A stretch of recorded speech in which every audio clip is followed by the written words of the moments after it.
Hi, this is Megan Chapman, and this is the Tuesday Studio Video Visit.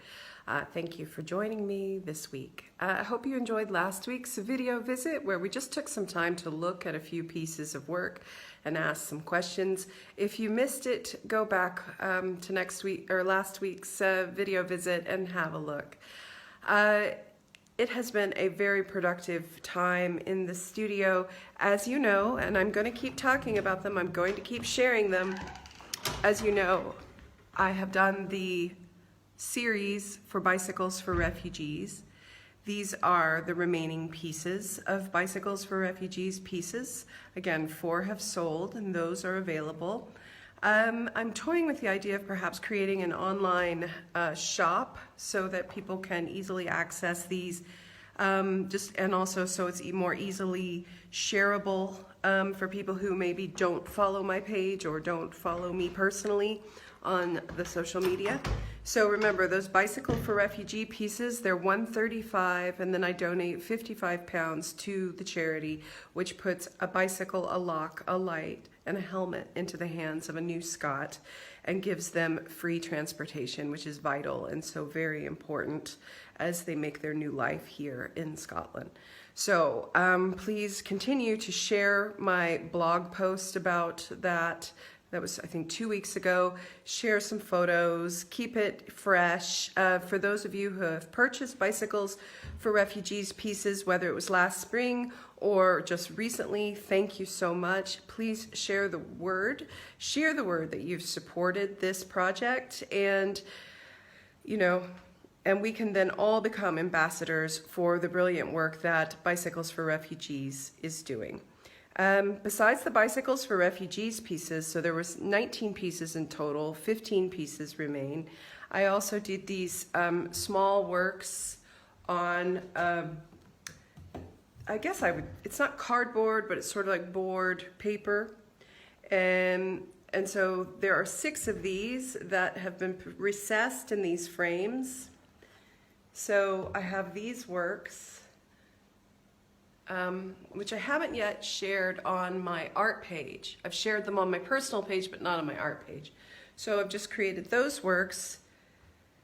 And then, of course, I directed my attention to these larger canvases here. So this blue and white abstract, and then this pink and black and green and various colors. And then we moved on to this slightly smaller piece. There's a lot of texture going on in here. That texture is left over from the previous artist. As I believe I've told some of you, there's another organization here that's quite wonderful called the Edinburgh Scrap Store. And the Edinburgh Scrap Store receives donations and things from all sorts of people. It's in a container, shipping container. And then you become a member of the Edinburgh Scrap Store, and then you can go and you can pick what you need or want out of what they've got there. And they have quite a lot of art supplies and various other craft things, but also tiles. I mean, you name it, they've got it. So I knew they were recently going to do a big reorganization and a clear out, and I also knew they had quite a stash of canvases.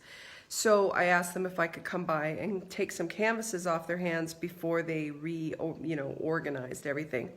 So I was able to purchase some of these canvases. So this one here and this one here and this big blue and white one, those are all on reclaimed vintage canvases, which has been really fun for me to work on. As you know, normally I work on these thicker profile, wider canvases. These are sustainably sourced wood from Europe, and they come from mainland Europe, and that's wonderful, but I'm also thinking ahead to the future and trying to source some of my materials a little bit closer to home.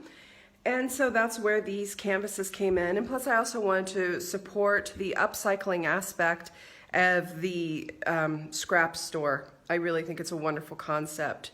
So rather than let these paintings or canvases, molder away and spoil, I am reclaiming them.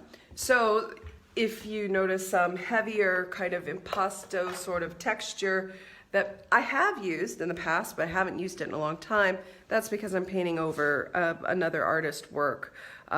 Looks like most of these were probably studies, a lot of nudes and things like that. So I've been really enjoying working on them.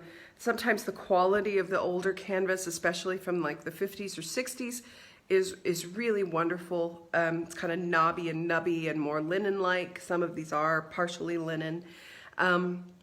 So these are all thinner profile. Some have tacks on the sides, as was the way, and some have staples on the sides.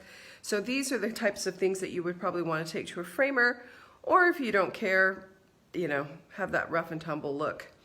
And some of them have a few issues as well, and I'll be the first to disclose that because I am reusing canvases. I don't know if you can see this here. It's almost like a little constellation.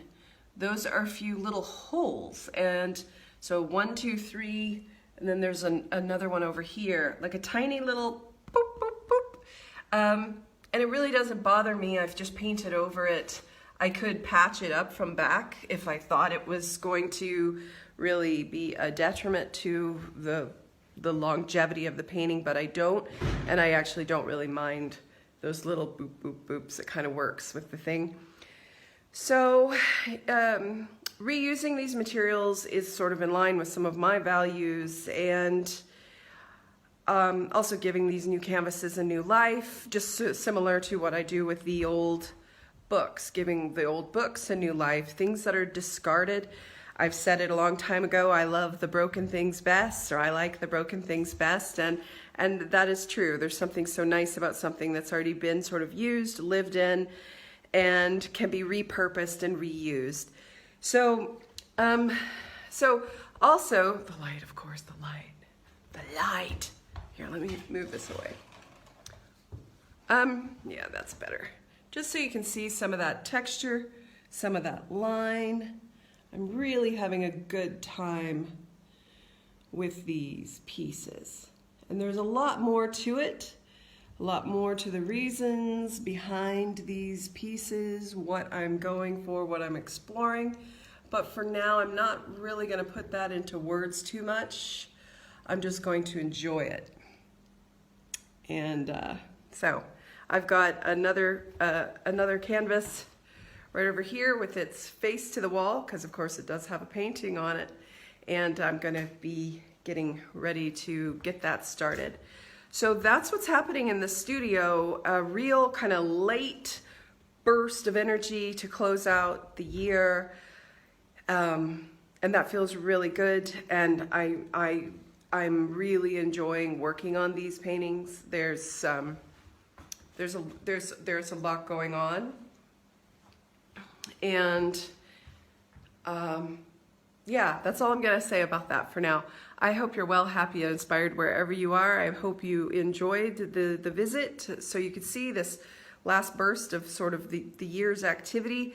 Hopefully I'll have another one of these reclaimed paintings to show you soon. That's it. So take care. Thank you for joining me. Again, share the information, Bicycles for Refugees. Even if you don't buy a painting, it's important to get the word out there that this charity exists. Also, if you have a bike that is just going to rust in your back garden or is not being used in your garage, or a child's bike that your child has outgrown, contact bicyclesforrefugees.scot and look into maybe donating one of your old bicycles and just spreading the word about an important charity. Okay, bye. Thank you.